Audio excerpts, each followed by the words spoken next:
Welcome, welcome, welcome. It is Thursday, July 11, or as a lot of people know it to be, 7-Eleven. And I understand there's supposed to, at least What? I've heard there are 7-Eleven deals there at 7-Eleven on 7-Eleven. We Now, don't have 7-Elevens. There's one okay, right across the street from me. I'm starting to. I know I'm gonna there's have to one check down the that road out. from me too, so I don't know. We'll see. Go there, find out. I Big gulp don't time. know. I don't know. I just saw something. Here's where I saw Abraham Lincoln post it on Facebook. So there we go. So it's real if he posted it. Yeah. Yeah. Posted part of him. Yeah, and from what I understand, it'll be reposted on February 30th. So you got the idea. Right. So Absolutely. welcome, everybody. We're so glad to have you with us here on the Inner Circle. And of course, this is where you get a chance to chat with Robert more in depth than what you would do with an Ask Me Anything. And to do so, you can either type your question in the chat here in Zoom, or you can go ahead and raise your hand. And there should be a button if you put your cursor in the middle of the screen where you see me. On the very bottom down here, I hope I'm pointing in the right spot. If not, it's down there on one of those buttons. Raise hand. Click on that. It will notify us that you want to share something with our group. If you don't see the raise hand button, you probably need to update your Zoom, but that's okay. You can still use either react or reactions. Click on that button and click on raise hand, and then that will notify us that you want to share. If you don't see any of those buttons down there, click on the more button. That's the one with the 3 dots on it. Then click on reactions, raise hand, or whatever, and then click on raise hand. So there's several ways to do it. I know that Zoom has gone through a transition of late with how they are putting things together, and plus we've added an item from the settings to help it be easier for you. Hopefully you do see the raise hand button, which is something that we added, which Zoom added. So anyways, you get the idea. But that's okay. We are going to go ahead and get started. Thank you to each and every one of you for joining us. Also, thank you very much for helping us to get 7,295 subscribers. We are almost to 7,300, and we are on our way to the 100,000 and the 1 million. So please, we need your help to get out there and share everything. The shorts, the videos that we post, Ask Me Anything, the podcast, so that we can reach ears that hear. And now, without further ado, let's go ahead and get things rolling. Ladies and gentlemen, our GPS to success, our guide, our mentor, our friend, and his wife. Ladies and gentlemen, please welcome Mr. Robert and Terry Hollis.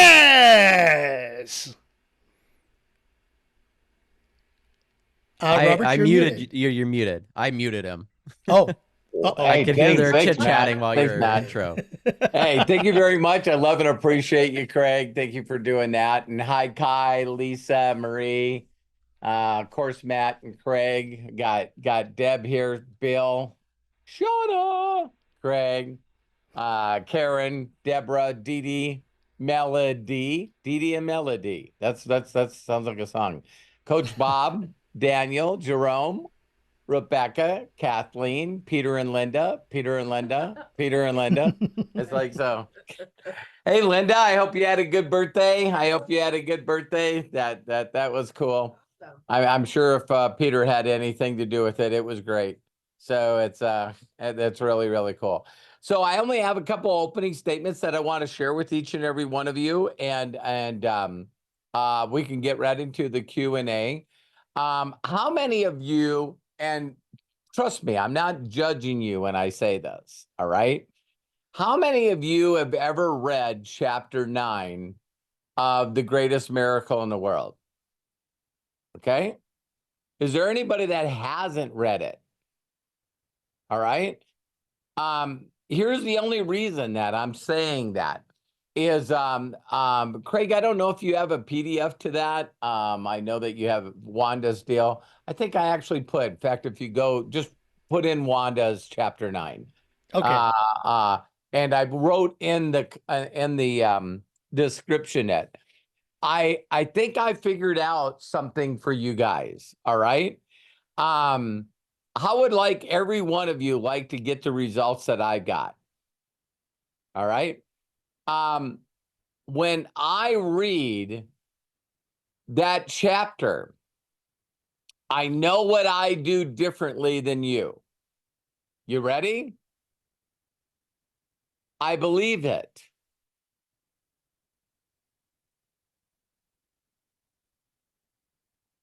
That's the only thing different that I do. So this morning I got up and I was just, in my quiet time, I decided to not only, pull up the PDF, and then as I pulled the PDF up, and then I played Wanda's audio, and I just went through it line by line. And I was going, I know why people are getting no results from this. So when it says that you're a miracle, your mind goes bullshit. And my mind goes, yes, I am.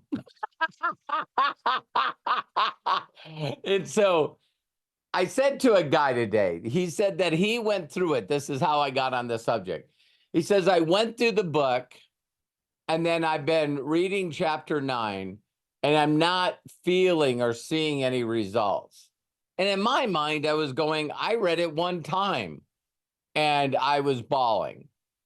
And I immediately called my mentor because he asked me to. And I'm going like, oh my God, people read this and just go, no, I'm not grateful for any of this stuff. I'm not a miracle. I don't get any of this stuff. Because see, if you read it or listened to it and you believed it, you would get results from it. So I read stuff and I listen to my mentor and I believe it and I apply it. I never thought about the people that, no, I'm not reading that. And if I do read it, I'm going to watch it, listen to it distracted. And then even though I listen to parts of it, I'm going to say that's not for me. I didn't realize that people do that. And how would you get over that? Let's say you're one of those people that as you read that chapter, or maybe even something else, maybe there's something in your mind that just not clicking. And so I told this guy, and he says, I got it. And I said, let's say you wanted to learn a language that you didn't know. If you make a commitment to learn the language and then you practice with a couple of words, can you communicate with another person that only knows that language? No, you don't have enough words. You're not using them correctly. So if you're committed to learning a new language, you would not only commit to it, but wouldn't you practice it every day? And every day you get a little better, and you get a little better, and you get a little better, and you get a little better. Again, we call it gooder and gooder. And that's what you got to do with reprogramming your mind.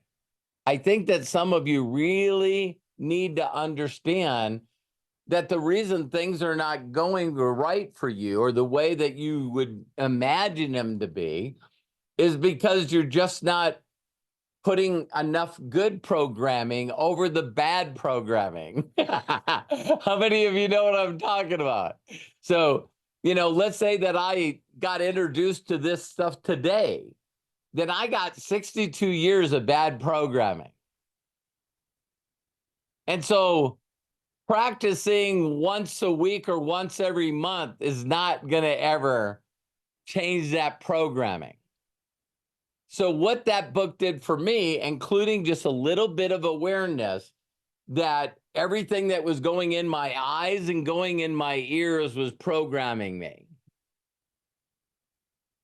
And so when I realized that I had stinking thinking, and I didn't have good relationships, I didn't have money, I didn't think good about myself, I didn't have a good connection with the master imaginator, there was nothing going good in my life. So when I realized that outside things that I listened to was creating my programming, I'm just a weirdo because I was so desperate to change my life that I cut off everything that I knew that was programming me and only programmed myself with the new information that I needed. You guys hearing me? And I didn't have time to do the bad programming because while I was learning, I was still, piquing interest. I was still sorting. So other than sorting, I was reprogramming. And again, if some of you have not read chapter 9, yeah, I don't know why you wouldn't. You know what I mean? You can read it and then go, I think this is garbage and that was a waste of my time. But what if, just what if, it did change your thoughts about yourself, believing that you're a miracle, knowing that if you just, went the extra mile, that you're unique, that you need to trust yourself because you're a miracle, and stop listening to other people and trying to do what they do when you should find your uniqueness and who you are and what you do. And then, when you really, really read it word for word and retain it, you'll realize that there's so many different things that are in the God Memorandum that are in every successful book on the planet. You'll see stuff and you'll go, oh my God, someone used that all the time. Oh my God, this person uses that. So the ones that we hear, like the golden rule, you know what I mean? Going the extra mile is just reaping and sowing. It's like if you're consistently doing more each and every day than an average person does, and in a few months, you're so above average, it's ridiculous. Does that make sense? And here's what excites me about telling you guys this. There's not a person on this that watches this live or recorded to know that you can instantaneously change your life effective in the next 24 hours. Because if you don't feel good about yourself and you're not saying the right things, you can work your ass off and not get the results that somebody else that believes in it. Does that make sense? When I reach out to people, it says, seek and you shall find. I already know that I'm going to find people that I can help. I'm a promoter. I'm a promoter of MDC and great information. I'm a promoter of YouTube. I'm not interested in being a trainer. Because when I get into training mode, I just have a bunch of people that hang around me that don't change their lives. So if I go into promoter mode, I always find the people that are asking for help. They want to change their lives. They're willing to do exactly what I did. Oh, you want me to read this book and then get back to you? Yeah, I'll talk to you tomorrow. And so if you guys are constantly connecting with people that won't take the next step, just understand that you gotta go, wow, where could I find the people that really are hurting for money and they're willing to do something? Because that's the problem with the world today, right? Everyone needs something. No one wants to do anything. Well, that's not true. That's not true. There's 10% of the people that do want to do something. And your goal is to find them, right? So I just want to say, the things that you read, like when I read The Science of Getting Rich, and it basically said it did not determine where I lived, what I did, what age I am, what color I am, that there is people in Williston, North Dakota that got fame and fortune. And I was thinking, well, who's famous from Williston, North Dakota? And I find out it's Phil Jackson, the guy that actually took Michael Jordan to 3 world championships. So, hey, there's other people that from my city or from my state or whatever. And if other people can do it, you can do it. You don't have to be that deal. So I just wanted to encourage every one of you that if you're reading that chapter and you're just reading it to read it, that there needs to be a little intent. And I see that John Tier is not on here, but John Tier, and I'm not promoting this movie. Me and Terry are watching it right now. But it's called Dark Matter on Apple, right? I think. Great book. Yeah. And bottom line, there's just a number of things in the movie that keep happening because in the short story, they actually walk in a square box. And then when they take a drug, they're all of a sudden in a corridor or a giant hallway with millions of doors.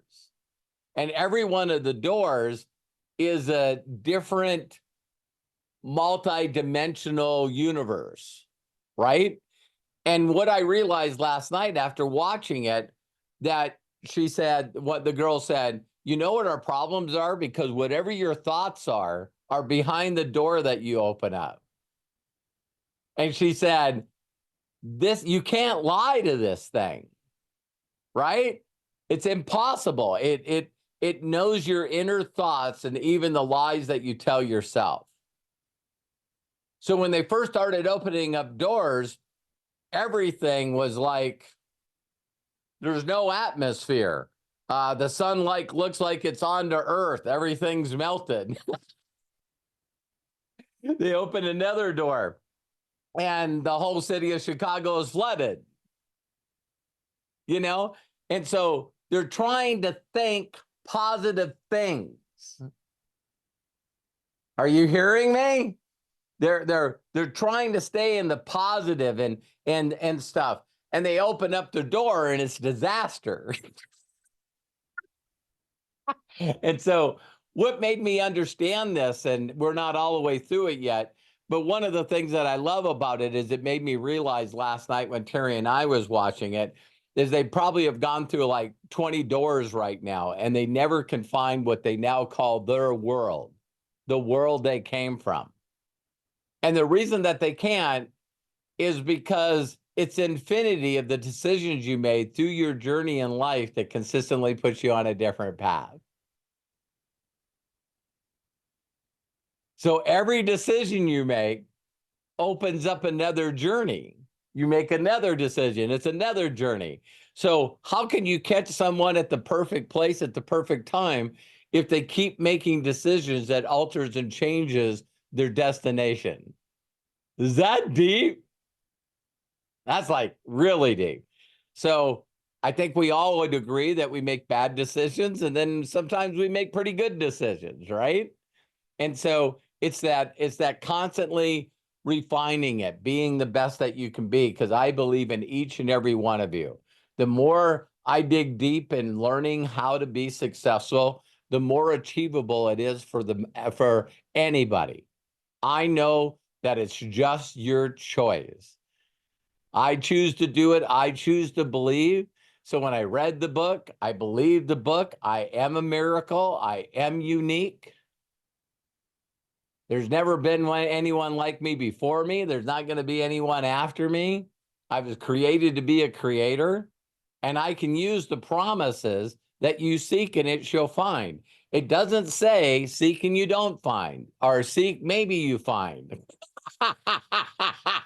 So I know if I'm willing to go through the numbers, or in learning a different language, if I'm willing with attitude and belief that I'm going to learn this language and I'm going to learn it fast. If I just go through the lessons to just practice, I'm going to learn a new language. Yes or yes? And see, if some of you went in, okay, I'm going to learn a new language. Yeah, but I'm a slow learner, to be honest with you. I'm sort of a piece of shit, and I'm not a really good person. And man, you know, it's like I quit everything. Yeah, I probably wouldn't start it. You know what I mean? I suck at everything. Yeah, pretty much are going to suck at doing a language. So we got to find a way to get you reprogrammed. And suck and great are this far apart. Boom. They're so close. They're closer than that. Closer than that. Suck and great are so close. That was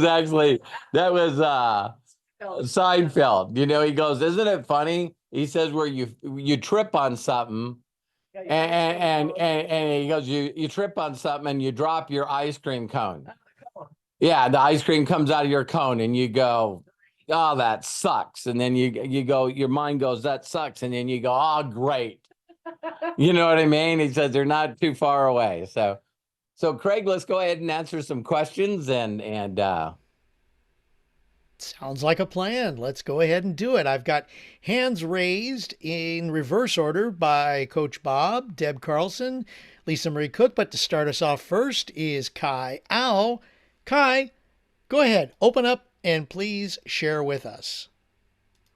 Wow, I did not expect to be first. But Terry, thank you for today's Instagram video. It literally drove me to tears because it's been chaotic emotionally and mentally couple of weeks, and when I watched that, it just brought a side out of me that I just really, yes, it was very, yeah, people at Starbucks were looking at me funny, but yes, but yeah, I mean, I am equally guilty. I have been reading the chapter 9, but I have not been subconsciously believing that I am a miracle. I mean, with all the crazy stuff that's been happening, it's sometimes really, really hard to grasp that when you're dealing with so much bullshit. Do you believe in the concept that, because you are like, oh my God, I'm just got out of this crisis and now another crisis is coming and now another crisis is coming. And Absolutely. oh my, because I relate to that, Kai. I wasn't always this way. So, that constant stuff that we hear where, as soon as something feels like everything's okay and we sort of get like a little breath and it's like, I made it through that challenge. It doesn't take long for our mind to go, yeah, but I bet you I fucked this up. I went, things happen in threes.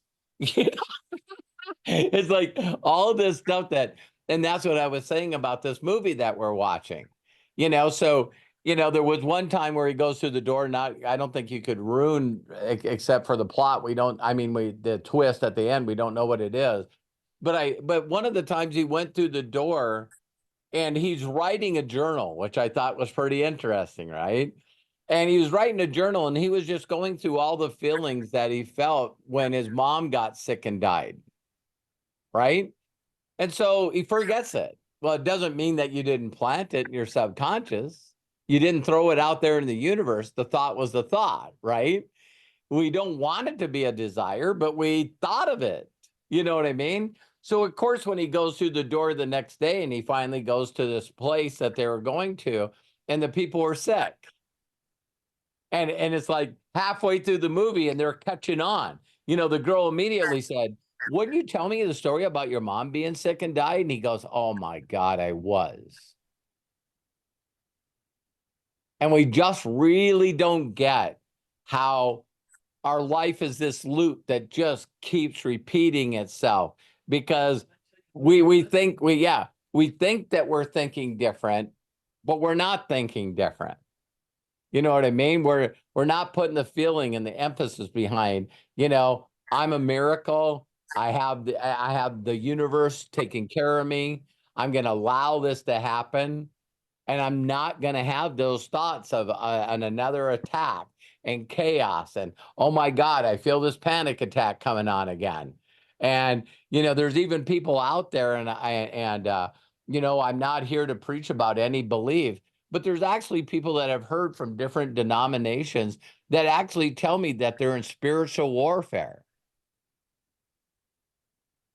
And I'm going, where'd you read that?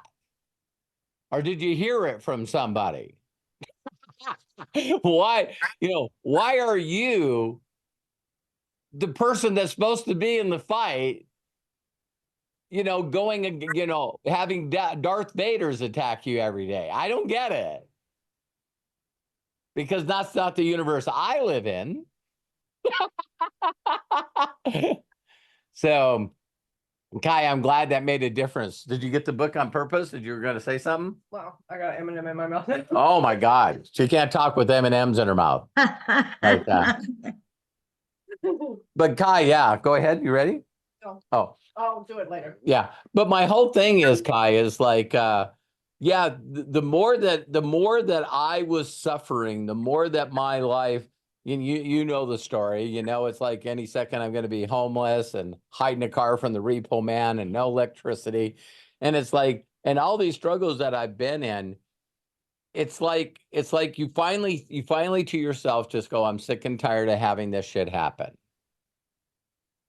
And so now every day and every moment, I'm going to have this stuff playing in the background. I'm going to be constantly taking moments when I feel my energy's getting low or I'm getting off track, and I'm going to, dive back into a little bit of this to get my frequency and my energy back. And it's like, if you're aware that you're hoping and crossing your fingers that everything's going to be okay, do you understand that thought is a bad thought? I understood it today after watching that video. Yeah. It's like everything that comes out of our mouth. So we say stuff like, oh, I hope this will work. I'll give it a try. We'll see how long this lasts. And we just don't realize that our subconscious has just learned this loop that we really honestly feel comfortable in that programming, and we don't even know that we're programmed. Does that make sense? Yeah, because like after watching that video, I just really suddenly just thought to myself, I don't want to live like this anymore. It's like, why I keep saying this, but why do I keep somehow reverting back to this loop? And it's like, enough is enough. Yeah, I heard a silly statement from Abraham Hicks just the other day. And perfect timing. I love it. And she says, everyone asks me. She said, you know what the number one question that everyone asks me is, they go, how do you stay in a good frequency? How do you stay in the vortex? How do you stay connected?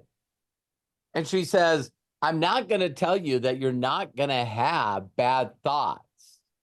It's just be conscious enough to have a thought that makes you feel better afterwards.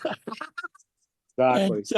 So at the beginning, I think that some people really feel defeated because it's like, oh my God, if I think negative and then I say stuff negative and then I post stuff negative and then I communicate and chat negative and I'm throwing this out to the universe, it's no wonder bad things happen to us and we stay in that, right? Well, it's not the consciousness that you can just stop that. But my mentor explained it to me, Kai, he goes, you're a mechanic. And I said, yeah. And he says, do you know delayed windshield wipers? And I said, yeah. And he goes, that has to be between your mind and your mouth, your mind and your hand. Hey, Kai, how you doing? The thought is, diverted another fucking crisis today. What if it was a thought, but not a word? Hey, Kai, how are you today? And you're like, man, my life sucks. And you go, you know what? It's getting better and better every day in every way. See, it's the delay.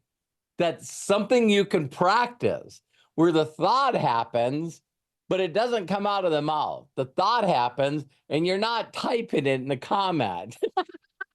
It's this delay. And my mentor said, Robert, you can master that. He said, can you imagine having a thought, then another thought, then another thought, and another thought without any of those things coming out of your mouth or you expressing it with your hands to a typewriter? And he goes, because that's where wisdom comes from. So we see the wisest people that are insulted and just blatantly insult. And the person's like, all right. Person must be dealing with something. No. See, people hear it and then they go, that guy's an asshole, or stop being an asshole. See what I mean? It's like there's no delay at all. It's a thought and it comes out of your mouth. It's a thought, it comes out of your mouth. So Abraham Hicks said, when you have the thought and it sort of defeats you, to just immediately go, it's not working this time. It's not working this time. I'm getting better in every way. Every day I'm getting better. Delay. Say something that makes you feel good. And then all of a sudden the thoughts get less and less and less. And then the things that used to trigger you now make you laugh. It's crazy. You're going, I am getting better every day in every way. Hey, you're a fat idiot. Smile, laugh, block, delete. It's like, I don't respond. I don't go after them. And to show you how much I don't care, I sent Craig and Matt today a post on YouTube. And I go, I can't even tell if this is positive or negative. I had to ask that. I'm reading this, and it says individualism is a minority. And so I thought, why am I asking Craig? Why am I asking Matt? So I went back and I put that in the chat. Is this a good thing or a bad thing? Because I can't tell where the guy's coming from. He's using, 2 words in a 3-word sentence that's bigger than the words I use. But it is funny that I just remembered it. You know what I mean? So, Kai, did you want to bring up anything now? No. All right. So yeah, Kai, I'm glad that Terry's, that's why you got to stay plugged in. That's my deal. Getting on a side note, you guys, gee whiz. I seen a video today of how fast a guy took a Starlight satellite. It looked like a first base. It was really small. And he sets it on a table, and then he plugs it in. And then he went on his app on his phone, and he had 193 megabytes per second. I'm going like, and it's a plan where it's mobile, so it folds up and is smaller than a laptop. So you just take it anywhere with you and open it up, put it on a table, and now you got high-speed internet, no matter where you are. That'd be a cool thing to have, huh, Kai? Oh yeah. I mean, for So me, staying plugged in is not just crucial for the MDC business, but also for my personal sanity. Yeah, me too. Me too. If you hung around me, I think you guys don't believe how much I deal with the same stuff that you deal with every day. See, I don't think that I'm special. And here's just a thought for you guys. What if I get bombarded on a day-to-day basis just as much as you do? I just deal with it different than you do. I'm like, because she's known me for a long time, and I'm not the guy that you cut off on the freeway. She's seen me beat up people. She's seen me chase people. She's seen me, I mean, short fuse. That's why I always drive now. Yeah, short fuse, short temper, and Kai, you and I've gone back and forth with these great conversations, is immediately want to put that person in their place, not only mentally, verbally, and also physically. And people don't look at me now and go, wow, it's like almost impossible to piss this guy off. Got so much patience, loves people, she's now the opposite. She's now like, man, you're just so patient with people. I love people. So I'm glad that someone took the time to learn this, get these lessons to me. And so, Kai, I believe in you. I know that you're going to get it. You're going to get it. We're all going to get it because you stay plugged in and you keep working on it. Absolutely. Every day in every way. I try my best to just listen to whatever you have. what I mean, like whether it be the YouTube shorts, I mean that to me is mental therapy because Yeah. like I mean seriously, I had days when I really want to just like put a bullet in my head because of all the craziness that's happening. And then today, after listening to Terry's post, I was just like, you know what, enough is enough.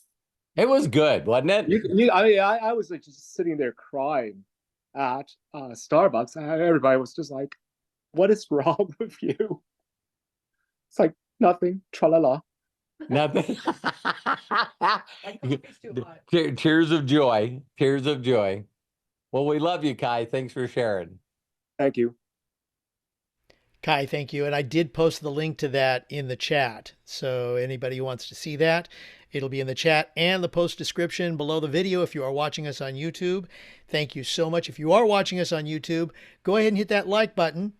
I know you're part of the inner circle anyways, but it still helps our algorithms. Thank you very much. All right, moving on. Dee Dee Aston just raised her hand, but she's coming up later. So is Deb Carlson, but right now, Lisa Marie Cook. Oh, and Coach Bob, I forgot about you. You're there too. Cool. Okay. Lisa, go ahead, open up, and please share with us. Hey guys, before you ask, I am blessed, highly favored, deeply loved. Thank you so much. I'm getting gooder and gooder. Hey, I love that you beat me to it. That's awesome. That is so cool. Yeah. I've been having a lot of wins lately, but however, Just say no, but. No, but. no, but this little thorn in my backside just keeps protruding more and more, and it's been there for 7 years. I am so tired of it. I am ready to delete every account I've ever had and just start over because nothing is connecting the way it should. And I found, Now, is that true? hell yeah, it's true. It Now, is. See, because a lot of things that we do, it's just not the consistency of consistently getting better. So what we But do I is am getting better. we do all this stuff, right? And we do Mhm. all this stuff, and then we constantly have these unrealistic expectations, and they're just unrealistic. We're going, oh my God, my views are not going up. This is not going up. Like, it's like we're constantly wanting to change instead of master something. And we don't understand that mastery is just doing the mundane over and over and over again until it becomes mastery. So when you're doing a bunch of stuff and none of it seems to be working, I would say that you just still haven't done a lot of it yet. You still just haven't done the consistency with a great attitude and a good intent. Mhm. Okay. Instead of right before we're talking about the mind again, can you imagine ever doing this? Well, fuck, I guess I got to do another video. I said I would do it. Yeah, I have. That makes you human, Lisa. Mm. That makes you human, Lisa Marie. I'm telling you. And it's like, yeah, I guess I got to come up with the subject and do another video. I've already done, 900 of them and none of them have worked. You know what I mean? And it's I like, have. it's weird because now we're doing the work and it's like, we almost like shouldn't do the work, right? Now we put Yeah. the intent out there was wrong. The attitude is wrong. And it's like, because listen, you guys, listen really closely, Lisa Marie. This is for you. If you don't know this yet and you don't believe the words of that chapter 9, not only are you a miracle, but do you know how valuable you are? I do. I do. I'm believing that more and more Do every you day. do you know how useful you are? Um, See? It's like, yeah. so if you're valuable and you're useful and you're productive by you consistently doing these videos and just find a way to get in the right energy in the vortex by listening to something like Terry shared to get you in that right mindset before you just do another video. And it's like, if you do that, it's like, again, the universe is not a discerner of people. It's not. Everyone, if you really listen to Abraham Hicks stuff, here's the stuff I don't like about Abraham Hicks, and I'm joking when I say that, is you're looking at a guy that's very disciplined. A lot of people give me a definition of being a workaholic. I'm very consistent. All right. And I've developed a lot of skills. I read stuff and reread stuff and reread stuff and reread stuff, and I retain it and I put it into action. And then I listened to Abraham Hicks, and she says, it's not based on your work ethic. It's not based on your skills. It's not based on you doing more work than everyone. And I'm like, my first thoughts in my mind, because of my programming, is bullshit. It's like bullshit. But we all know another quote that is very, very powerful. And that's where that beginner's luck comes from. Someone going after something with an intent of being happy, joyful, and just giving, not expecting anything in return, and allowing things to happen will beat someone like me with talent every fucking time. Wow, that's encouraging. Yeah. So It is. it's getting into that vortex and believing that if you consistently sow, that you're going to get a harvest. And when is that harvest going to come? See, that's your expectations. Sure. That's Sure. you measuring shit that Mhm. doesn't matter. So when me and Right. Matt are constantly talking like we did on the blog post, you know, that's what keeps me going, Lisa Marie. I'm constantly looking at people that did this before me Mhm. and even doing it now. And I'm always encouraged that if I do the work, if I'm consistent, do it with good intent, do it with a good attitude, and just go out there and try to give to the world. Be again, just be very valuable, be very productive, be very useful to people, and just constantly try to go out there and reach out to people, that I'm going to get a harvest. And it's going to be freaking amazing. And so where I mess things up is when I try to take shortcuts. Do I still think about shortcuts? Yes, I do. I bring ideas to Matt and Craig all the time, and I give them permission to correct me. Because what it is it's finding a way to get our expectations without doing what's required. Right. And I used to be famous for that, but I was, if That's if I, funny, Lisa Marie. Yeah. but I'm not anymore. I'm Yeah. not. I'm going through the steps. Yeah. And And so now my biggest trigger for me is that when I need to do something, the answer is connecting and getting people to feel better after I connect with them than before I did. right. That's why I'm put here. And so would it be cool to find a way to get a software? Matt let me know today. I think we got like between 2 or 3 databases. We probably have like 150,000 contacts. And your mind immediately goes, we got to find a way to get an email or a message to these 150,000.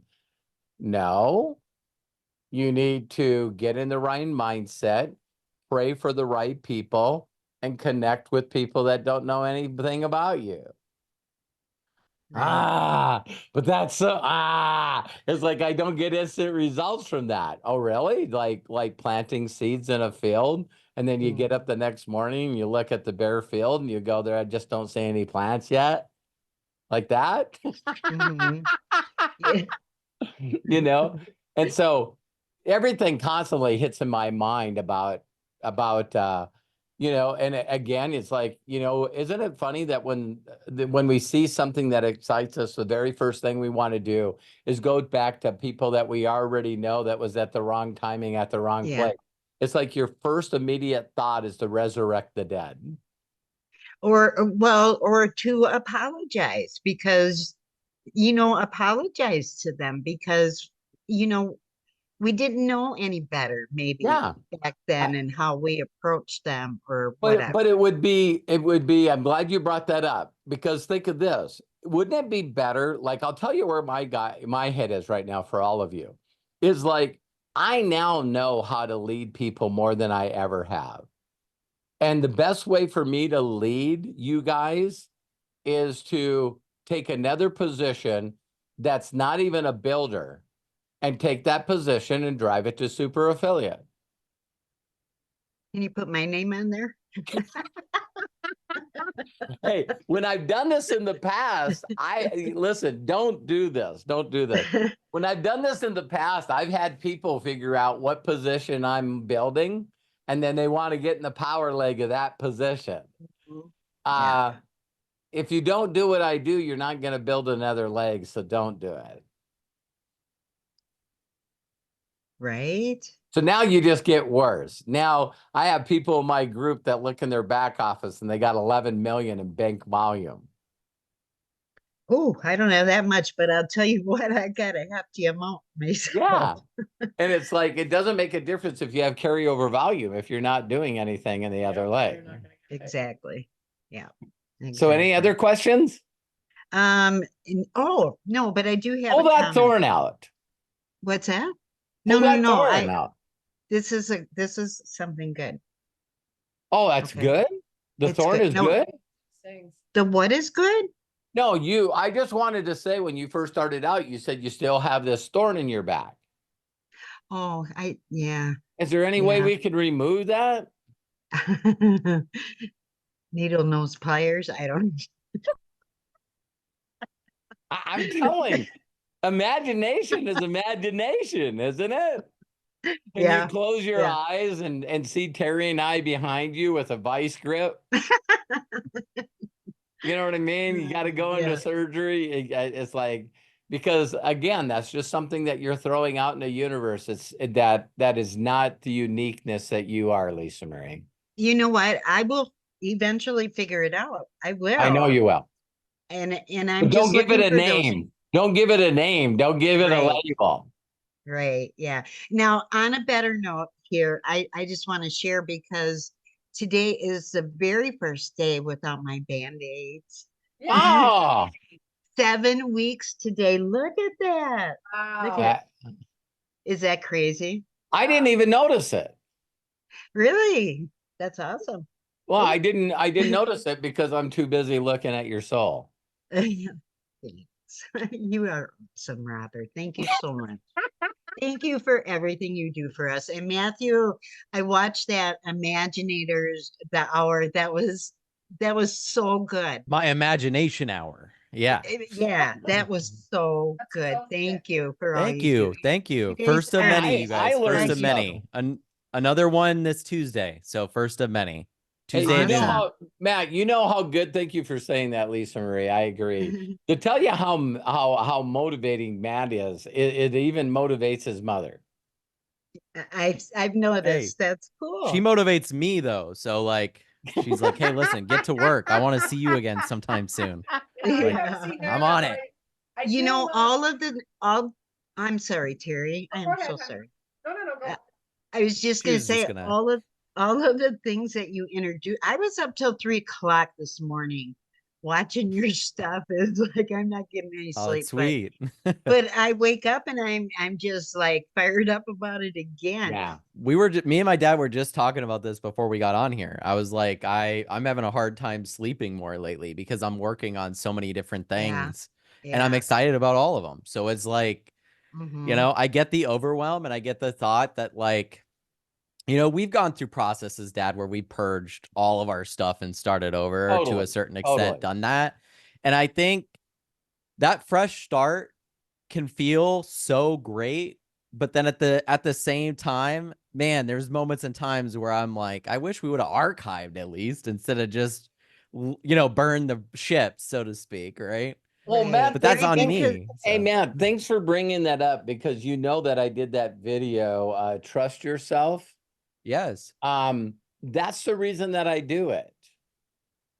Because That makes sense. I don't trust myself. So then I go back into the archives. Right. And I can remember like it was yesterday doing this with some of Bill Gould's stuff. I just sit there in a folder and I right-clicked and hovered over delete. And I'm going like, this is the only stuff of this. And I clicked it and deleted and just felt like someone pulled a thorn out of my back. And and it's like those fires. now every time I think about, okay, what steps would I tell someone to get them excited, get them involved, and then get them to go do what they need to do? And I was going, I need to go back and watch Bill's video. And it's like, no, it's gone. You know what the hell you're doing. You know the steps. In fact, you can innovate on it. You know, the stuff you learned from Bill was 37 years ago. You're better than him. You've done more than him. You built larger groups than him. You have more accolades than him. Listen, you got this. And I'm like, yeah, I do. Then I had Bob Johnson call me up and he says, hey, can you whip out some videos for me? And as I did them, I felt like they were some of the best videos I've ever done. I was just watching them before I got on here. I mean, I'm putting them on all the new stuff. So you just grow and grow and grow. Yeah. You do. And that's why I haven't deleted any of my almost 700 now, but I haven't deleted any of them because I truly when you suck. do, And you by can the way, see that Lisa difference, Marie, check this out. If Yeah. I go to, Don't, you know what I'm going to delete do. them, Lisa. Immediately, Don't you know delete what I'm going to do. If I go, right.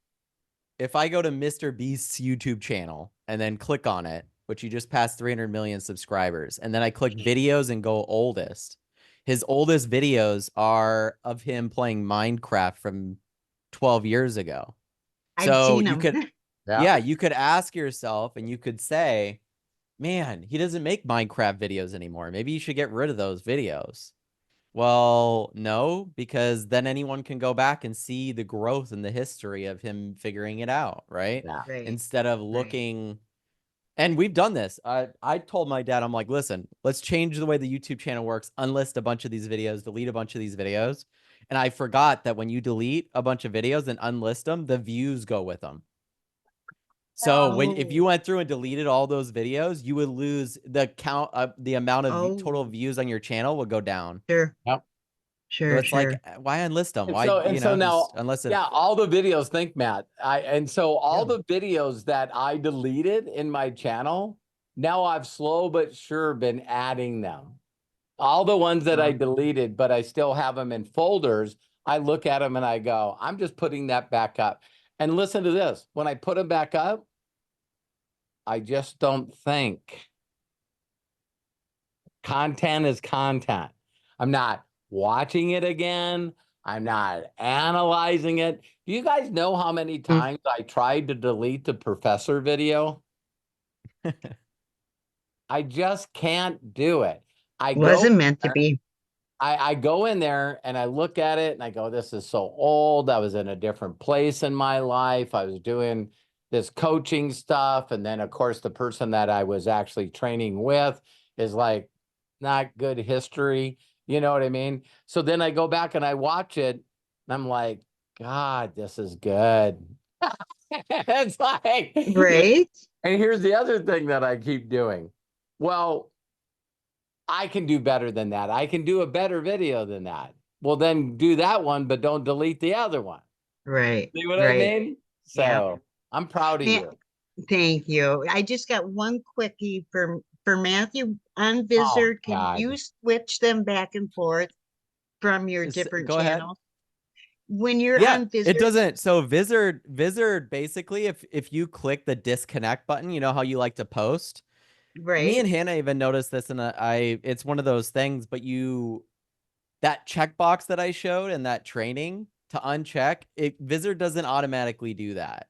So now what we've tended to do is just download them and then upload them on YouTube ourselves instead of clicking the share button on Vizard, and then just copy and pasting all the information over and That's making what sure I that ended up. checkbox is not. Yeah. Yeah. That's what So I that means ended you up can basically doing. use any YouTube channel for it then, because then you're just putting Right. links in.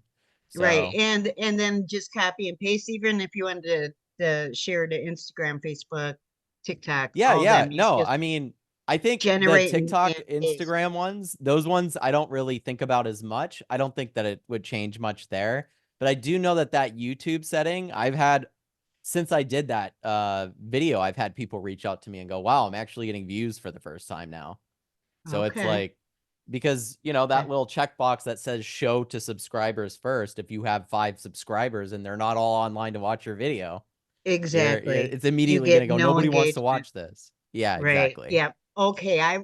It takes me a lot more time, but at least I know where it's going because those don't connect right to my channels. Yeah, it takes a little bit more time to do, and I hope that they figure that out. I wish there was a setting inside of Okay. YouTube itself that you could just be like, no, I want to make sure this box isn't always checked, because it's just Right. automatically always checked. Yeah. And I But haven't found that in defaults either. It's not. no, I haven't either, because I've looked for So, it as well, because I'm in the okay. same position where it's like, man, it would be nice just to hit the click the share button and be done with it instead of Exactly. having to Yeah. download it and go through all those extra Yeah. steps. But just know Okay. that as you have more subscribers on your channel, like especially the one that you have over 1,000 on, it might not be a bad idea to keep the subscription box on and just see how those videos do. Like split test Oh, it, like do some with it on and share through there, and then some with it off, sure. and see if they get more views. Because Okay. maybe your subscribers, because you do have a decent amount, are engaged enough with your content to get it to Right. the next level. Right. So That it's would be something to look nice at. to know. Yeah. Maybe one day Yeah. we'll go through analytics. Yeah. All right. No, Thanks, we you will. We guys. will for sure. Thanks, All Lisa right. Marie. I appreciate you guys so much. Thank you. Appreciate you Appreciate too. you. Thanks for Thank you sharing. so much. Great share, Lisa Marie. Yes, thank you, Lisa Marie. Appreciate that. All right, let's go ahead and do that and that. And by the way, I know that we're delaying the taping of this to YouTube, but if you're watching us on YouTube and you want to donate to the organizations that Robert supports, go ahead and click that $sign down below and enter the dollar amount. Again, all the money that you donate will go to organizations that Robert supports. And thank you so very much. All right, so let's see. We've got Dee Dee Aston coming up, Coach Bob coming up, but right now, Deb Carlson, you are next. Go ahead, open up, and please share with us. Hi, guys. I am blessed, deeply loved, and highly favored, and I appreciate being here so much. Thank you. Thank you. Yes, you are. Yeah. And I am about 10 weeks into chapter 9. And I've also been listening to the 6-minute phase meditation every morning and putting my feet on the dirt and everything, doing all the things. And it's just, I've been going through a lot of personal stuff and then just beating myself up in this business. Like, I get so close to having somebody that I'm going to be able to get on a Zoom with you, and then it's like they disappear. And then I've just kind of stopped and been beating myself up, and I'm like, what? I'm plugged in. Like, I had major FOMO when you guys were in Cabo, because last year I went to 3 events, and then just like, I can't be missing these, because you learn so much, and the relationships and the time you get to spend with people like you and Terry are invaluable. And so these last few weeks, it's just been in that beating yourself up mode. And then you just touched on something that in my back office, a year after I was in the business, I agreed to a transfer and I have no carryover. So I've been beating myself up. Why am I building this if this doesn't happen? And so it's like, I just like, does that matter? If I'm not building either leg, doesn't matter. So it's like, I just, other leaders that are not you have told me it matters, and they are not doing the things that you're doing. So it's like, I just need to hear it from you guys and just say, knock it off and get your shit together and stop that mind fuck that's going on. Excuse my French, but I'm so frustrated with myself, because one thing I realized that I need to change too, because what we say to ourselves does matter so freaking much. Like, I realized in my gratitude journal I've been writing I wanted time freedom. Well, with my dissolve of my brick and mortar, I'm in this time freedom where I have more time freedom than I freaking know what to do with. But I want the lifestyle freedom is what I really truly want. And so I need to change what I'm asking for, because thank you, I got what I wanted. Yeah. But it's obviously not all of what I really meant. I'm tired. I'm tired of this being everything in my life. It seems like I have no life without this. It's intervened in everything in my life. I just want freedom. And it's like, okay, your wish is my command, like this, And it's like, wait, I didn't want freedom with no money. I forgot to ask about the money. Exactly. Here's one thing that I think that you can do, Deb, to really get your imagination kicked in. Whenever we have a monthly call, and maybe you can go back and watch some of the monthly calls when Josh does it. And you don't have to do them too long to actually see that people get into this company. And Melody Ryba, Terry and I, there's people that consistently get in this business and they become 25, 50K their first 30 days in the business. That's mind-boggling to me. And they're still out there. They're still out there. So instead of thinking, oh my God, I don't have the bank, you just very simply say, I will recruit people. I will find people. I will sort until I find people that want to make 6 figures a year or more. And when they see the evidence and the documentation that's out there, they're going to go in wide open, and there's nothing you can do to stop them. And I keep, yes, I'm sorry to interrupt. No. And I think that people believe that why would they allow me to enroll them? Why would they even talk to me? But you don't understand that people that are humble, that make good money, don't think that much of themselves. They don't have to. They're not lying to themselves. So here I could make 60 grand a year being an auto mechanic, and I step in this industry with just a couple of things to do. Get excited, talk to as many people as you can, as fast as you can, and get them to watch that video. That's all you're doing. So that's all I focused on. That's all I focused on. And again, he bet me that I couldn't get 70 people to watch that video. And I didn't get it. He never told me that I needed a script. He never even shared a script with me. I just needed to talk to people that had ears to hear. And my goal again was to get 70 people to watch it. You know what I mean? So it wasn't, I didn't have to do any skills whatsoever. I was just a promoter of my mentor's story, my business partner's story. Look what the hell he did. Deb, you're learning from this guy. Right. And here's the magic person. If you guys want to create an avatar in your mind, here's the most dangerous people in this industry is people that have made money in the past and they no longer are making that kind of money. They've had to downgrade their lifestyle. 2, they have time. Okay.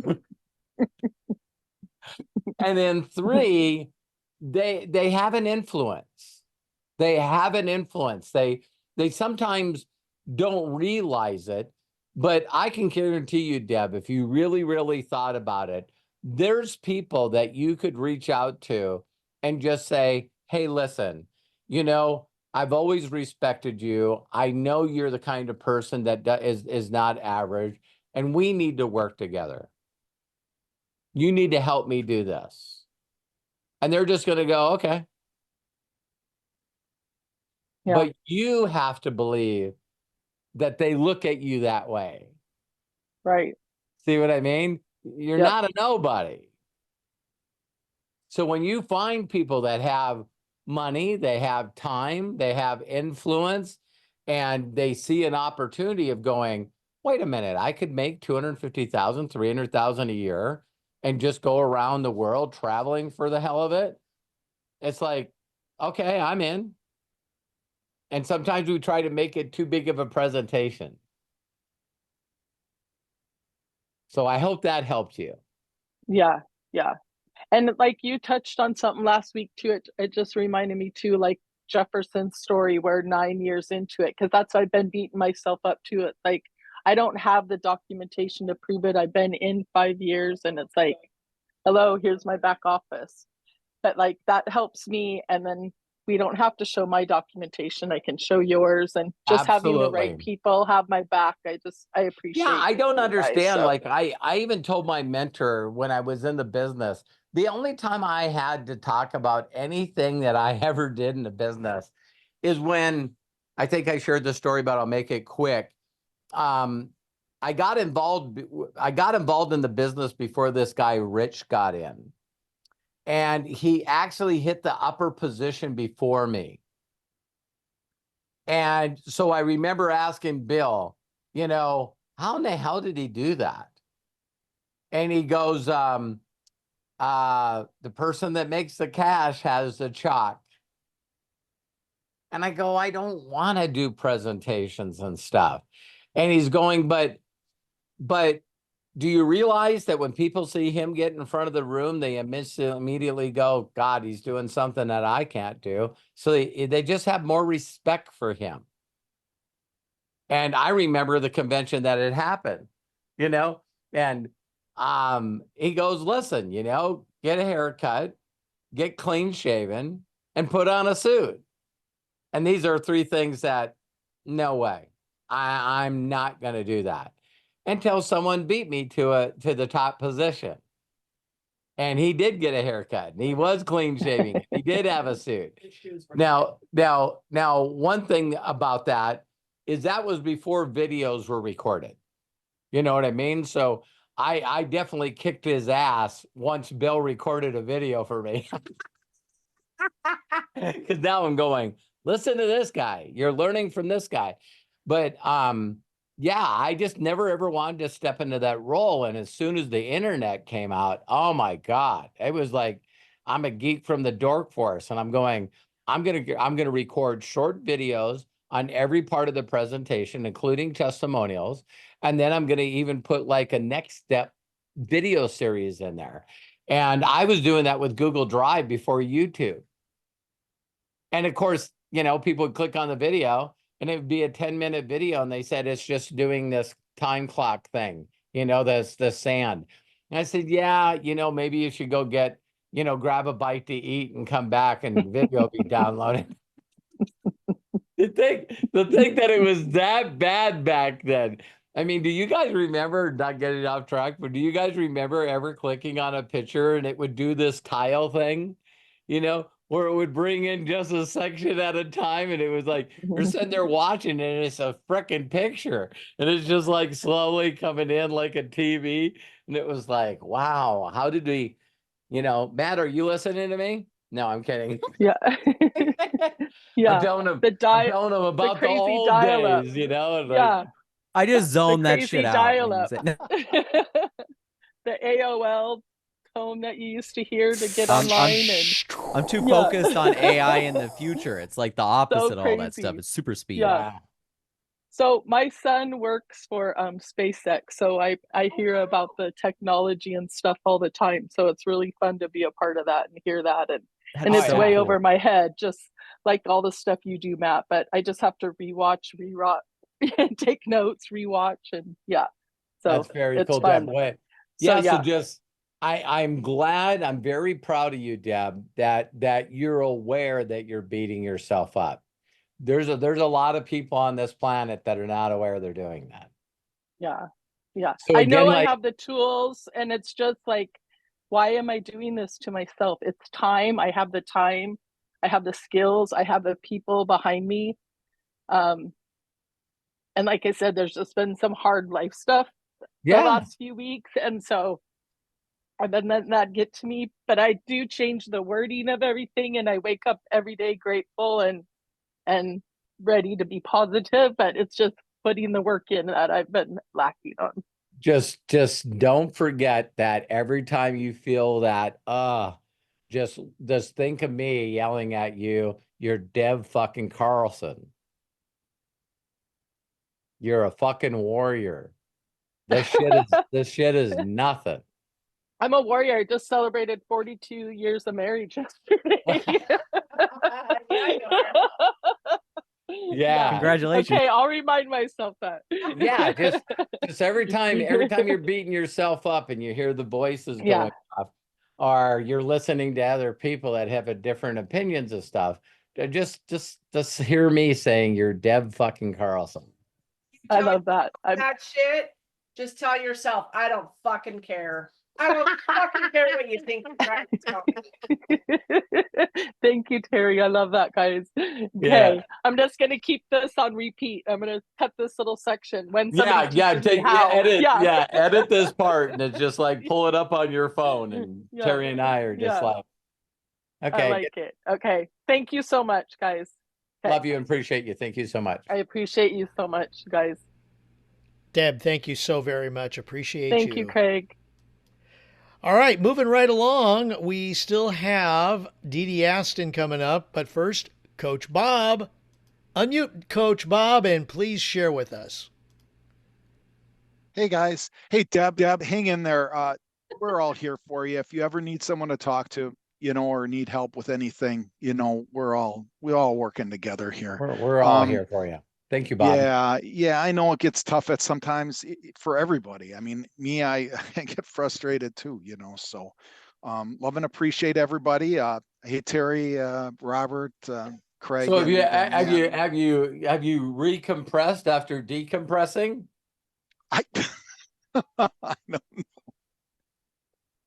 Aren't those funny words? You go on vacation. That's like something you'd say to me. It is. Like, I feel better, and now I'm back in it. I'm back in this stuff. I couldn't get back into it still for a couple days, but so here's my question, Robert, for you. So I want to write an article. I want to write an article on the importance of being a mentor, finding a good mentor. Okay, so I want to get your viewpoint on that. Finding a good what's your there's two things that you want to find. If I always tell people there's two things that I ask people all the time, is I just go, do you really truly know where you're going to be in 2 to 3 years? What are you going to be doing? Have you ever thought of the concept of creating a perfect day? And most people, no, they don't know what they want and they don't know how to get it. And so a shortcut, what is it? Sort of like, I know there's some language out there that's like a hack. This is a hack for you, right? The hack is there's two ways of learning. You can learn through the school of hard knocks, or you can learn from other people's mistakes. See, it's okay to learn from our own, but do you realize and with the internet and everything that's out there and the podcasts and the YouTube and all the social medias, there's other people that will inspire you. And all you need to do is mirror and match them. You'll find your own way because you can't help but find your own way.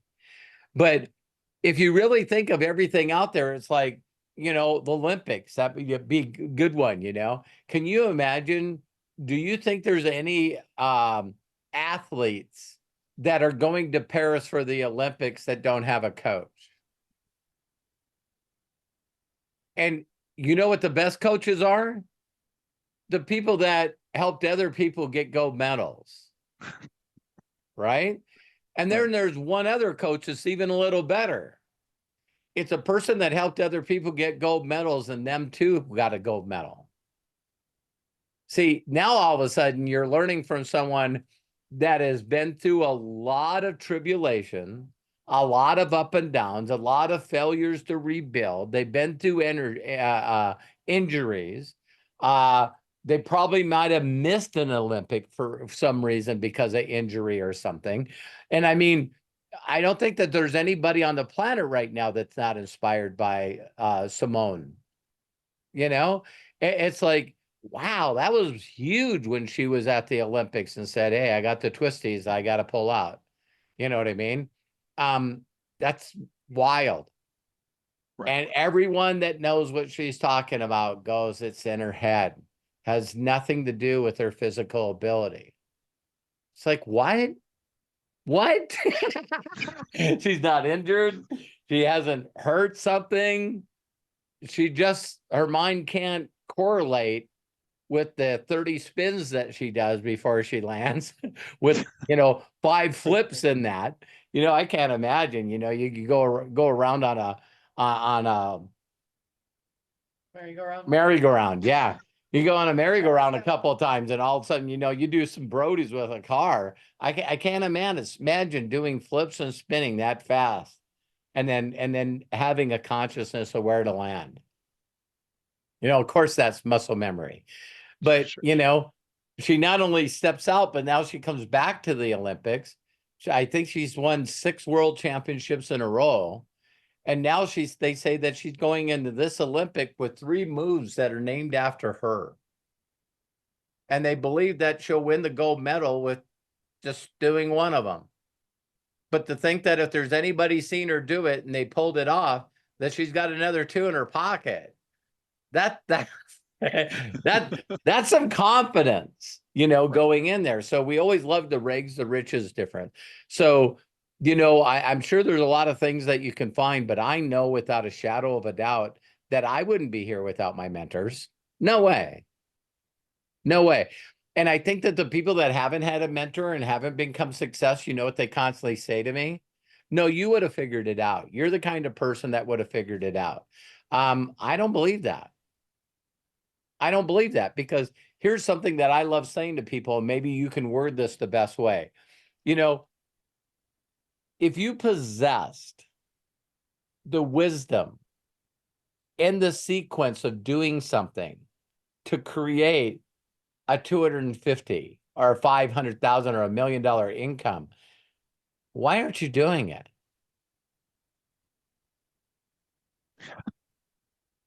So you have to sort of admit, like I did, it was easy for me because I had a lot of negative self-talk. So I didn't like salespeople. I didn't think they were any good. I sort of thought this was sales, and I knew that I didn't like it, and I never ever attempted it, and I'm not interested.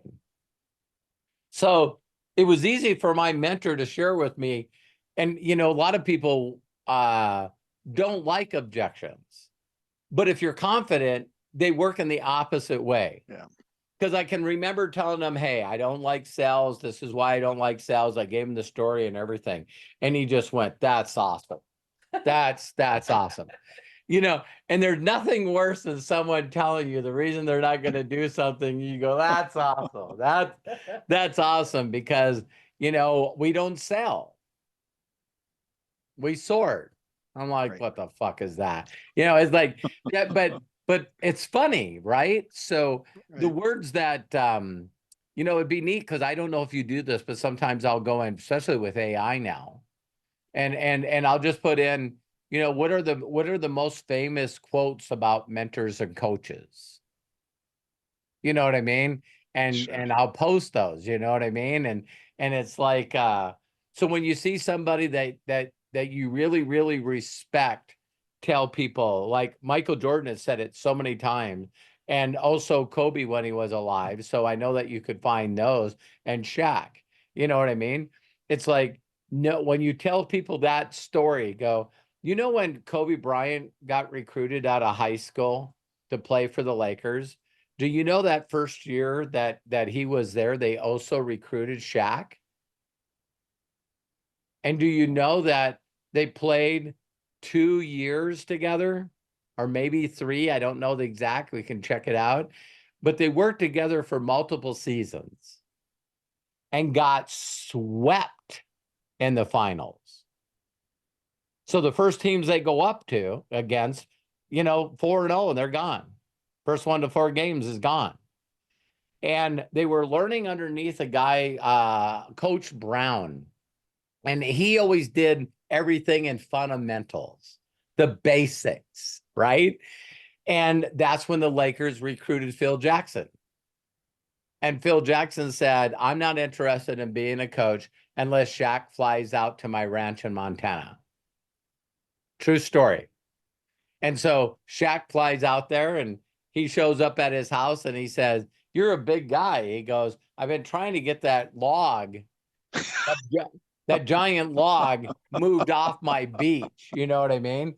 And so Shaquille O'Neal thought that it was a test. So he says, I don't give a shit. I'll go do it. And he pulls it out and moves it. And then he comes up and he says, do you really want to win a championship? And he goes, I do. He goes, we're going to find out. He says, because you got to stop doing movies. You got to stop being a DJ. You got to stop partying. You got to give away all this shit. I'm only asking for a couple of years. But if you're willing to commit to me, I'll coach. But if you're not, it's going to be a waste of my time. And Shaquille's first response was, why didn't you have Kobe come out? Isn't that crazy how when someone pressures us, the very first thing is we throw it off to somebody else? Like, are you going to have the same conversation with Kobe? Because to him, Kobe was a problem, right? He was a ball hawk. You know what I mean? And he's going, the difference between you and Kobe is he already shows he's committed.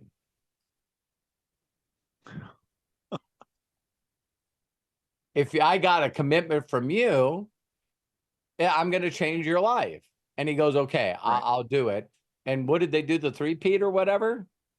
But it was, no one remembers that when Shaq and Kobe were recruited in the same year and played for the same team, that they had 2 seasons where they got swept. They changed the coach and they won world championships. That's the difference between a coach and another coach.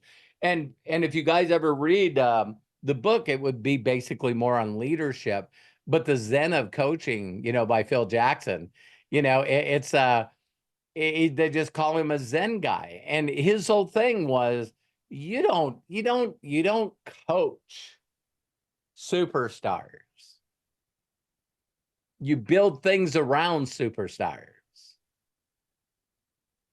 And it was the first time that Kobe said that when he was working with Phil Jackson, that he created a nuance around Kobe so much that he felt guilty for having the ball too much. So that's when his assist went up record, because he built a team around Kobe, making sure that they fed Kobe. And because he was getting the ball so often, he would give it to other people. He turned him into a forward instead of just a point person. Isn't that crazy? Yeah. So the whole team keeps giving you the ball and you're like, fuck this. Yeah, I can't have the ball all the time. And believe it or not, that was the story behind his last game. Because in his last game, when he scored 70 points in the game, it's like it was the first time that everyone was feeding him and he could shoot without throwing the ball. Wow. And then scored 70 points. That's pretty interesting that, that was the worst shape he's ever been in. And when everybody on the team fed him, he scored 70 in a game. So did that help you? Oh, that's wonderful, Robert. I don't know how you get this out of your memory.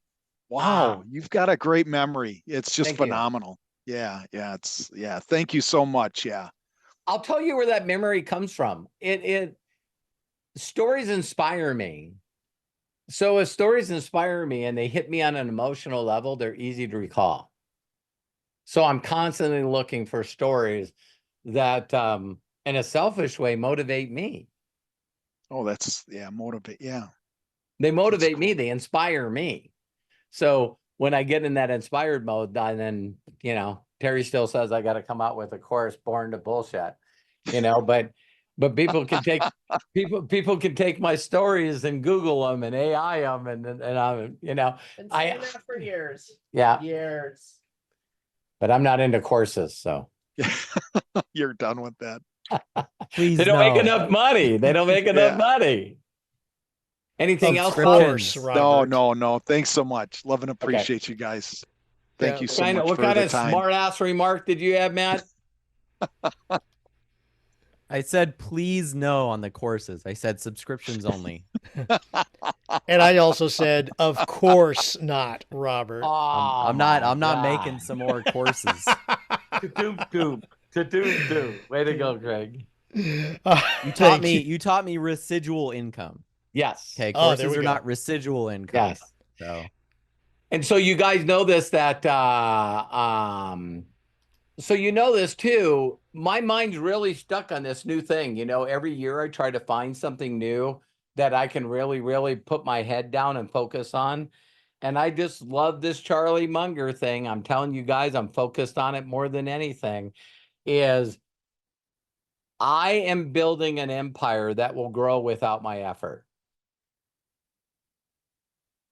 That puts me in a mindset that I still my magic. If you guys want to know what my magic is, what my mastery is, what my spinning back fist is, it's my magic is taking a brand new person and getting them to imagine again. And through my communications and connecting with them, they trust me to the point where they'll introduce me to the best people they know. It's still mind-boggling to me that people are looking for people that they don't need to help, because those people are focused. You get to them through the people that are not the people. Are you hearing me? It's every success story that I have was introduced to me by somebody else. Every single one. Are you hearing that? And so I would have never found Tony and Mike Koupas if I didn't talk to Lynn Martinez and then went out there and drew the circles and then said, you got to introduce me to the best person you know. And she says, well, I'm dating this guy that owns a landscaping company and he's got a twin brother that sells insurance. So you got to help someone feel confident enough for you to help them contact their best people, their chicken list. That's my magic. Always is my magic. Okay. So, yeah, people forget that part. So they're reaching out and talking to people, and maybe that's a simple statement that we need to do. Everyone is just say, if I could show you how to make money without you doing anything, would you be interested? And that would be including money. Hey, I got a quick question for you. If I could put money in your pocket in the next couple of Thursdays without you investing a dime, would you allow me to show you how we can do that together? Does that make sense? Because I think that would make people just a little bit curious. Because do you think that I need to get them to sign up for free? I don't need them to sign up for free if they'll jump on a Zoom with me and I can get them excited to get me in touch with a Deb Carlson. Are you kidding me? Yeah. So I hope that helped you guys. Wow. Thank you so much for sharing that, Robert. And Coach Bob, thank you so very, very much. All right. Let's go ahead and wrap up today's Inner Circle with Dee Dee Aston. Dee Dee, go ahead, open up, and please share with us. Hey, everybody. Happy Thursday. Hi, Dee Dee. How are you? I know I'm a miracle. That's how I am. How are you? You certainly are. Listen, I have two things to say. They're not questions. They are things that I thought of while you've been talking today, Robert. Thank you. You know Cody Bateman from Send Out Cards. I don't know if you know him. Yeah, really well. Okay, so when I think about, this is about you and Cody, when I think about the things that Avon, Mary Kay ×2, Surge 365, Send Out Cards, Pampered Chef, Legal Shield, and MDC have in common, do you know what those all have in common? No. me, Ah, right? Those all have me in common. And I remember that's a great thing they have in common. those have me in common, and some of them have me and you in common, even though I Yes. didn't know you. I remember going to a Send Out Cards event, and I heard Cody say, and it changed my life, something you said earlier. He was kind of ill. He was sick, and the event still had to go on. And it was the first time I heard someone say, getting better and better every day in every way, right? And so sometimes I will pull, like Lisa Marie, my birthday twin, the beat up game with all of these things that these companies have in common. Me. Yeah. Okay. And then I think about hearing Cody say, you don't ever tell people you're sick. You tell people you're getting better and better in every way, every day. Yeah. Okay. So you said that today. So I wanted to talk about that. And then the second thing, oh, okay. I wrote this down because sometimes I get on and I get so nervous. You do great. I can't tell you're nervous. I'm not now because I wrote it down. There you go. Well, here's so back to those things that are in common. When you have said on our meetings, hey, I've been in 19 companies. Hey, I've gotten people to ask me, do you want to get married? Can I send you inappropriate pictures? Hey, those kinds of things. When you say that, that kind of helped me to know that you are a human being, right? Because I know this inner circle and imaginators, we all look at you like he's the god of marketing, right? He is the very, one. very, very blessed. I just got, oh my God, what I got, like, I even got like 30 years on people that have been in it for a long time. Yeah, Right. I've done a Except lot for of, me, yeah. I've been in and with you, and it never clicked, right? It's never happened. But then I came to MDC and I came to you, right? Because I was in MDC, like Deb said, following other styles and modalities. Not that they're bad, but it just didn't work for me. Okay. I The think it's other pretty thing, interesting. It's very interesting to me. I was telling Terry this. There's a lot of very transparent coaches and trainers coming out right now that have been really saying that, man, they've never worked harder and made less money. And for a transparent coach and trainer to say, man, and the one that I heard just recently, was a saying from Jim Rohn: work on you harder than anything else. And I don't even mind giving the guy credit for it. But Rob Sperry was just saying, man, there's these people that get in ignorance on fire, and the company is in momentum and the economy is great, and they don't even have to do things right. They can actually just lead with product and say it's the best with before and after pictures, and everybody buys. Then we got another bigger bump with COVID, and now the economy is switched, and everyone that doesn't have skills, social media changed, and those people that used to just post online and get sales, that's not working as good as it used to. And so it's like he was saying that if you look at anything in the world, like even in 2008 when the real estate market hit, and I'm not trying to be mean to anyone here, but it's like every once in a while, an industry or the whole world resets, and the people that don't have, the belief and care for people and want to help people, they hang around, and the other people just sort of get flushed out. And so people that have made good money in this industry, I'm talking mid 6-figure income, are now saying, I'm done with network marketing and I'm going to go get a job. You know what I mean? That's like, and so a lot of them have said, I'm not going to do network marketing. I'm going to get in this coaching thing. And there was enough room for everyone in the economy to you know, every day, every month, get a new coach, get a new coach. I got money. I got money. And now all of a sudden people are like, I don't have the money to do that.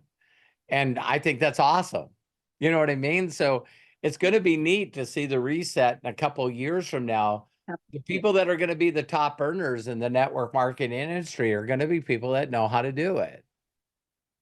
Which is what you teach us. Yeah. It's worked for me for 37 years, you know, so. I'm going to say one other thing of something Please. you teach us with our book. Okay. So I read the book and I read chapter 9 and I was like, wow, okay, if you go back and study, like you said, immerse yourself in chapter 9. But then I'm not getting religious because I love God, but I cuss like a sailor. So here's what I'm going to say. I found if I never went to a Black Baptist church, if you've never gone to a Black Baptist church, I grew up in a Baptist church. Might want to go visit, because what I did, and it's been just, I got in a funk for the last few weeks about my videos. What am I going to talk about? Similar to like Lisa Marie and I are sisters. I don't know, whatever. But when I wrote notes in this book on chapter 9, so it's all over, but I'm just going to, for the sake of time, do this briefly. Sure, so go when I take your pull time. out Take your time. my Black Baptist preacher, in case you've never gone to that kind of church, they always got 3 points. Okay, 3 points always. So when I said this on 108, when he's saying, I gave you the power to think, I changed that in my head to the Baptist technique. And so when I say he, I'm talking about, he's saying I, but it's he, right? In my vernacular. So he is referring to God. And I say, he gave me the power to think. He gave me the power to love. He gave me the power to will. And so I go down that whole thing. And then I might even say, and the fourth law, oh my God, I'm above angels. I am above angels. Do I realize that?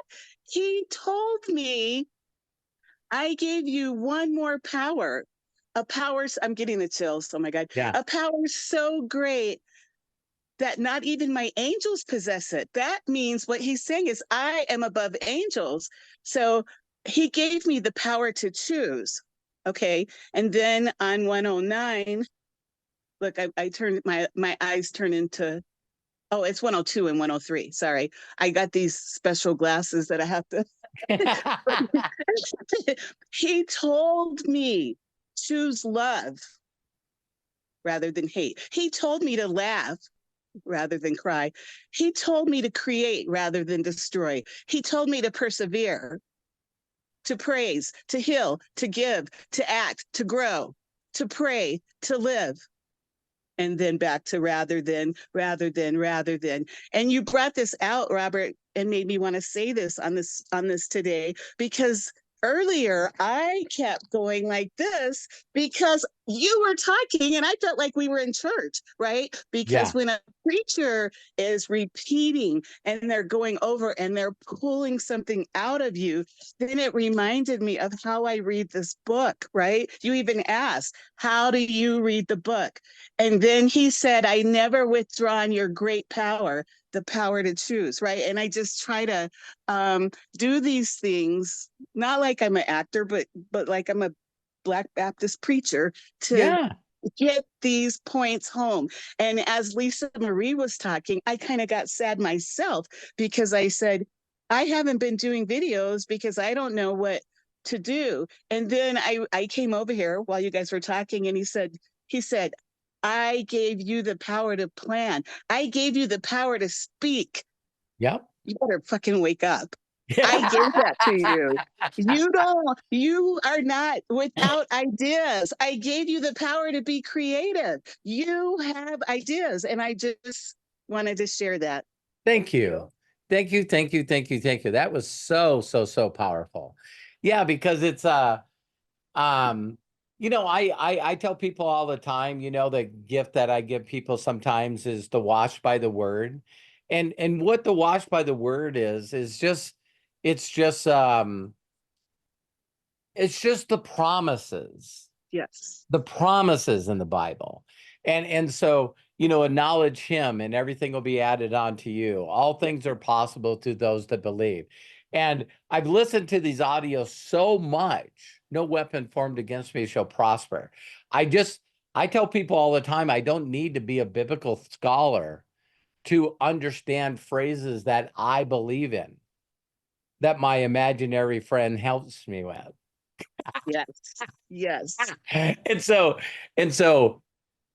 whenever I get to a point where I wonder what to say to somebody, it's always this trusting and allowing, you know, like when Coach Bob said to me, God, Robert, how do you pull all that stuff out? It's just repetition of listening to the stuff over and over again. I know that people that really understand the science of getting rich and they really understand the greatest miracle in the world, if they really know that info, like the back of their hand, they know it in their heart and soul. They've even taken the time to memorize it. That's when someone would say a statement like this. Well, do you know how important it is to work for, you know, profits instead of wages? And your heart and soul goes, Jim Rohn. All right. Most of the stuff, if you guys studied the stuff that I study, you're going to go, he's not really that original. The human becoming. Yeah. And do I put it all together and do I come up with my uniqueness like it says in the book? And do I go the extra mile? I look at everything in that book and I just go, you know, I'm going to proclaim my uniqueness. I'm a miracle. I'm going to go the extra mile. And I had that attitude like we always hear. It's like, you know, I say this and I say it boldly, but with confidence. You can't outwork me. There's no way you can outwork me because of my confidence. And God, you pulled this out of me, and I was going to remember to say this, and now it came out of me. If every one of you understood that without a shadow of a doubt in my heart, soul, and spirit, that I believe that when you get this, not if you get it, when you get this, that your life will radically change like that. It's been proven in the world about this thing called a tipping point. And no one ever wants to say that if you believe the tipping point will happen and then the windows of heaven are going to open up and you're going to have more blessings and all your cups are going to overflow. That's the way I feel. That's the way I think. And I have to, faith without works is dead. So that's why people beat up Oprah when it came to The Secret. Because in The Secret, it sort of says that, oh my God, I'm just going to believe for a red bike, and the red bike showed up, right? What people don't understand is that kid was talking about a red bike. And what the people don't understand is there was things that he was doing to try to figure out how to get the red bike on his own. See what I mean? So people don't want to believe that the law of attraction or The Secret works. But the people that listen to this, if you really are emotionally attached to imagination that you are already experiencing and it's not here yet, you are doing the work and the actions to make it happen. And my heart goes, oh my God, there's 8 billion on the planet. There's 2.9 billion people on Facebook, and 10% of them, 290 million of people on Facebook want to make more income and have a better life.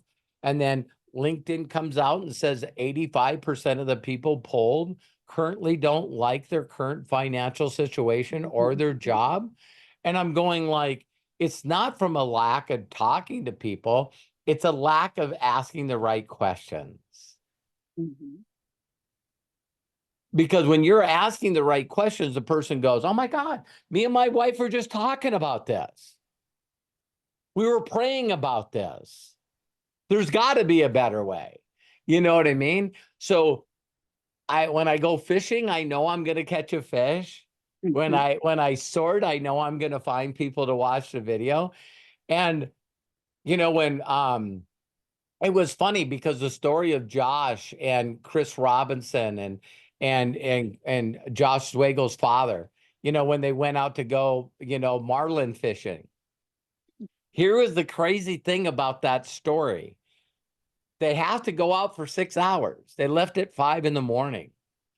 When they got to the location, the guy threw the poles in the water. The first hit was that marlin. And instantaneously, spent all this time, got them in, took pictures.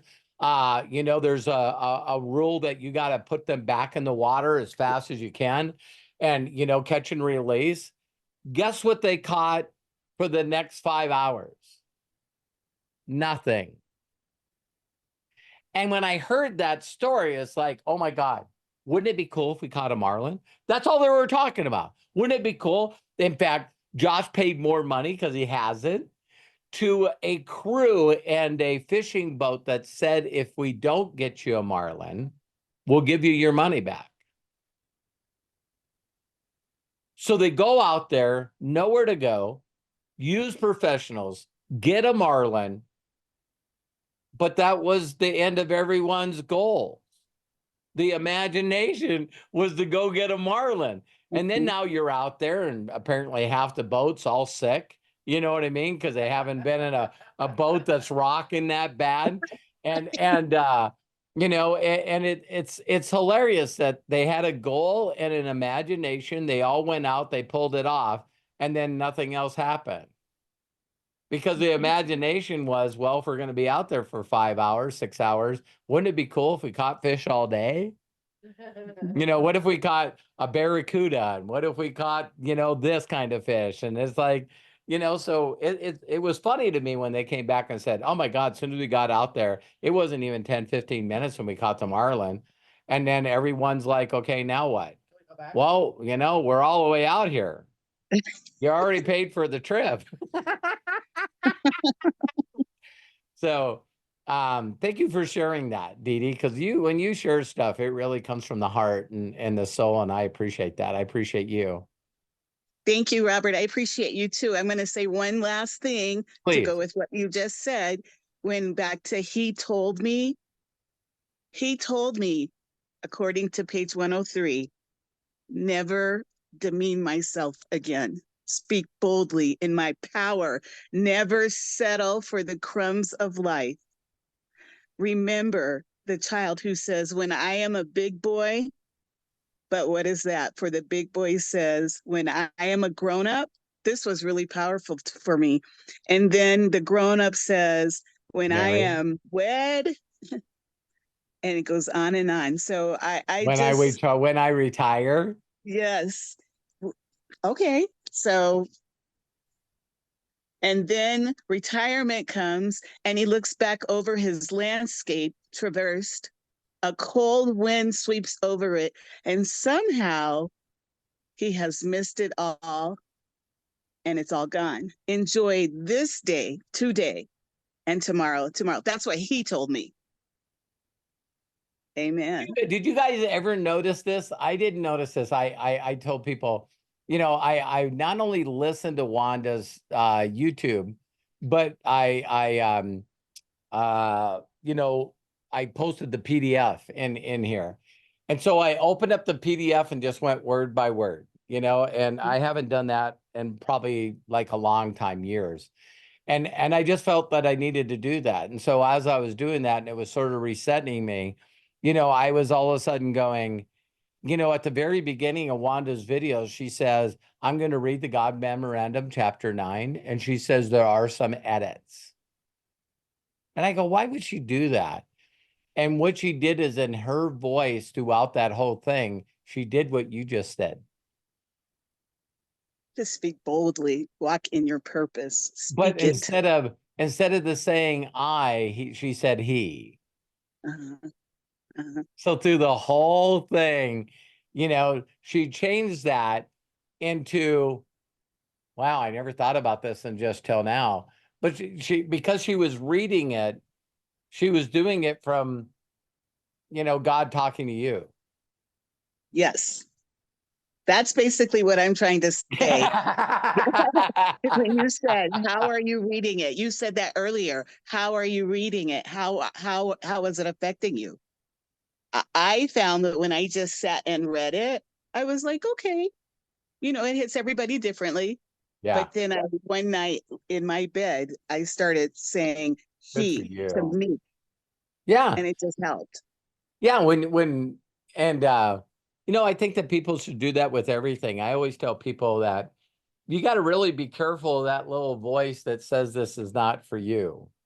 Tell them to fuck off. You know what I mean? There's a Yes. lot of people that I know that The Greatest Miracle in the World by Og Mandino. Maybe I should Google Og Mandino. And it's like, well, I reading this. And I'm like going, man, there was so many thoughts. One of the things that both my mentors were incredible at, Dee Dee, was they already knew that people had these mental thoughts that were objections, right? Right. And so he would even say to us, he says, listen, let me tell you how to learn. You can't, I got to use the words right, but you can't allow those voices in your head to judge as you're learning. Mhm. Your goal is to take it all in, take it personally, let it Yes. all come in. And then if there's parts that don't resonate with you, then disregard them. But do it after you read it. Yes. See what I mean? And I believe that most of the people on the planet are just looking for excuses not to do something. So it can be any excuse. It's a book. I'm dyslexic. I think God memorandum. Yeah. Come. Well, listen, rewrite it. Mhm. Rewrite it. Pull up the PDF and God put source. Mhm. And God put master imaginator, whatever. That's why that all came to me. The imaginators and the inner circle and us working on being imaginators with our superhero. It's like people are not bothered by that language. See what I mean? But as soon as you start, can you imagine if I said, let's all pray to Allah? And I get down on my knees and bent down, people would lose their frickin' mind. And they wouldn't even know why they're losing their mind. You know what I mean? It's like, oh my God, if this guy's not a Christian, I'm not a Christian, but if he's not a Christian, I'm gone. You know what I mean? Right. Right. But that's why that doesn't bother me, because I know that people are constantly dealing with the voices in their head that's going to be the distractions and the excuses to get them off their journey. So when people come in and then they leave, or they get involved in business with me and then they leave, I'm really, truly hoping that they find what they're looking for. Mhm. I hope one day, and I pray one day, that they stop making excuses to listening to people. You know what I mean? That they'll find one person that they resonate with, and they'll believe that that's the person for them, or the book for them, or the mentor for them. And then they go into action, instead of going from thing to thing to thing to thing to thing to thing, like we talked yesterday in the podcast. Yep. Yeah. And so I love you, Dee Dee. I love you. I love you, Terry. I love this whole crew. What a great inner circle. Absolutely. Dee Dee, thank you so very, very much. On that note, I think we'll go ahead and wrap up for the day. Hang on. Wait a minute. One more time, Robert. Oh, shoot. Wait a minute. Hang on. One more time. You were saying on that note, I was just trying to get the right note. Well, Robert, you know that if you don't C sharp, you'll B flat. All I know is I can't. So a guy told me that I should sing for money, and I said, "Really?" And he said, "Because you can't sing for shit." Oh. Oh, okay. Oh, look at Peter. Like, damn, you know. Okay. He's got all right. Well, gotta thank you all very much for participating in today's Inner Circle. Shout outs to Dee Dee Aston, Coach Bob Johnson, Deb Carlson, Lisa Marie Cook, Kai Au for participating in today's Inner Circle. Thank you so very, very much. Also, thank you to Matt Hollis. Matt, our executive producer, give him a nice little shout out. Thank you so much, Matt. We appreciate you. We love you for being the foundation to Inner Circle and to everything that we do here with Robert, and also, of course, there's the dogs. You got to thank them too. Dex, Leo, thank you. Right, thank you. It's my dudes. Your dudes. If you want to save the chat, and there's a lot of great information in the chat, go ahead and click on the 3 dots in the chat window for Zoom that's next to Inner Circle.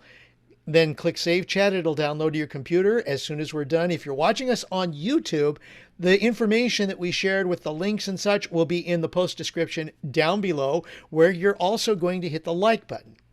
How's that?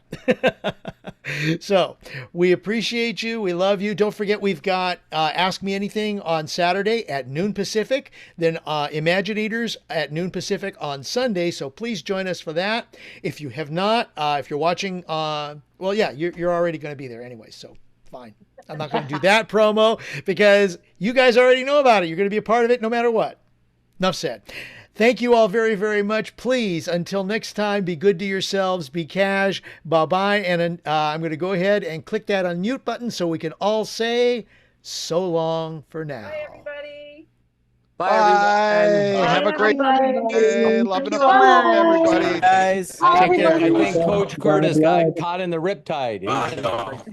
He's gone. All right. I'm not sure how I have to. Hi, Love you, Jerome. Mom. Love you, Dad. Hi, Thank you Faith. guys Hi, so much for being Karen. on here. Thank you, Daniel. Robert. Thank you, Hi, guys. Thanks so Diane. much. Hi, Peter and Linda. Peter and Linda. Peter and Linda. Hey, Coach Bob, Melody, we love you. Love you. Hi, Deborah. Look how good Deborah looks. Holy cow. Deborah. Shauna! Okay, there's Deb. Thank you, honey. Hi, thank you. Hi, guys. Thank you, Craig. Thank you, Matt. Thank Love you you, so Robert. much, Love you Craig. guys. Thank you, Take care. everybody.